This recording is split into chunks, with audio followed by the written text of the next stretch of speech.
ठीक है, शुरू करते हैं।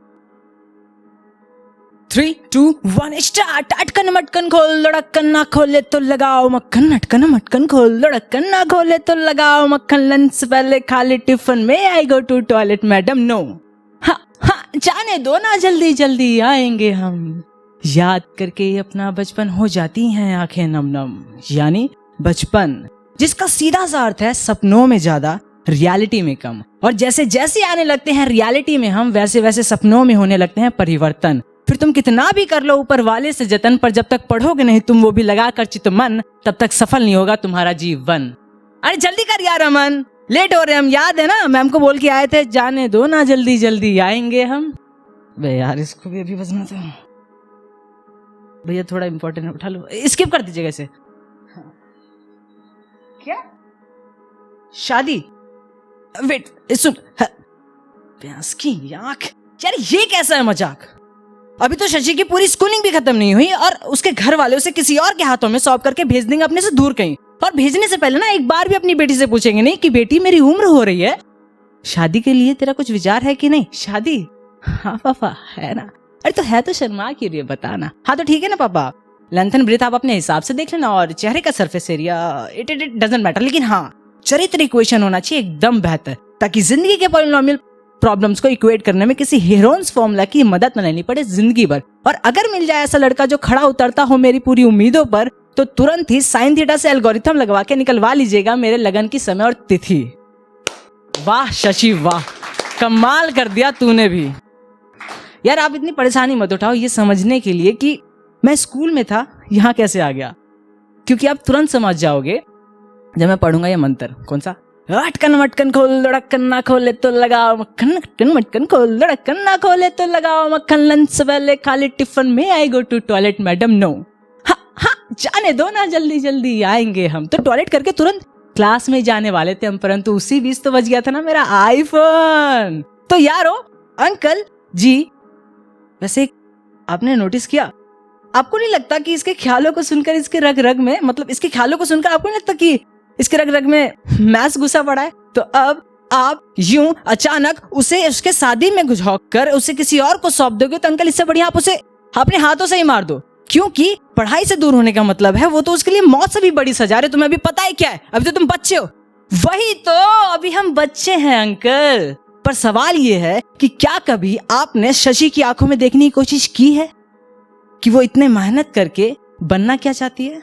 नहीं, मैं बताता हूं। आपने हमारी physics teacher Mrs Sunita Arora ma'am को देखा है? सुनीता अरोरा मैम, ये वही है ना जिनको स्टेट लेवल पर बेस्ट टीचर का अवार्ड मिला था इस बार? हाँ ये वही है जिसकी तरह बनना चाहती है दमदार टीचर। और वैसे ना अपनी हैसियत को देखते हुए कोई ज्यादा बड़े सपने नहीं है इसके, लेकिन जब ये टीचर बनेगी तो हर बच्चे के बड़े बड़े सपने होंगे।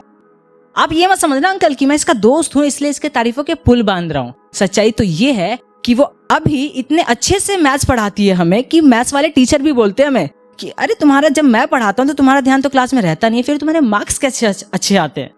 तो समझ रहे हो ना अंकल कि ये इसके अंदर इतना है कैपेबिलिटी, पर फिर भी ये सिर्फ टीचर ही क्यों है बनना चाहती है आपकी बेटी?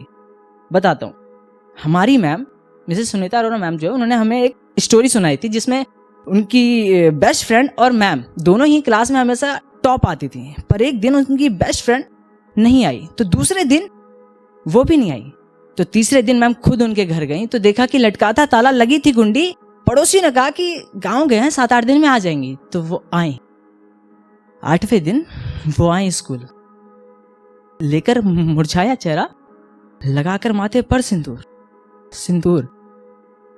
देखकर उनकी हालत ये, मैम ने बिना कुछ बोले कस के गले लगाया उन्हें। मुझे मजबूर किया गया था शादी के लिए। पहले झाड़ फूक किया गया, और जब वो भी नहीं काम आया तो मेरे दिमाग का ऑपरेशन करवा के मेरी शादी करवा डाली। ये बात शशि के मन में इतनी घर कर गई कि तब से उसने ठान लिया कि अगर मैं कुछ बनूंगी तो सिर्फ टीचर ही, ताकि उनकी तरह किसी और बच्ची का बचपन सिर्फ पढ़ाई करते करते ही ना बीत जाए। वो अपने सपनों को तैयारी करने में लगी रहे और घर वालों को लगे कि बेटी तो पराया धन होती है, वो थोड़ी ना हमारा ख्याल रखेगी। और वैसे भी जमाना बहुत खराब हो गया है, इसलिए करवा देते हैं इसकी भी जल्दी शादी। शादी से याद आया अंकल जी कि हमारी जो मैम है ना, वो एक सिर्फ टीचर ही नहीं बल्कि एक अच्छी पत्नी और एक अच्छी माँ भी है। और उससे भी खास बात ये है कि वो टीचर के साथ साथ हमारी माँ भी हैं। वैसे आपने सही कहा था अंकल कि अभी हम सिर्फ बच्चे ही हैं, पर इतने भी नहीं कि हमें चीजें समझ में आए ही नहीं। हम समझते हैं अंकल कि हर पिता की तरह आपके भी मन में आ रहे होंगे ऐसे सवाल कि कल को वो किसी के साथ भाग ना जाए या फिर कोई अनहोनी ना हो जाए उसके साथ। तो अंकल पहली बात कि अगर उसे भागना होगा ना तो वो शादी के बाद भी जाएगी भाग। अब रहती है दूसरी बात कि कल को उसके साथ कोई प्रॉब्लम ना हो जाए, अनहोनी ना हो जाए, तो अंकल अगले ही पल किसके साथ क्या हो जाए ये थोड़ी ना जानते हम। इसलिए इसका मतलब ये तो नहीं कि कल के डर से जीना ही छोड़ दें आज हम।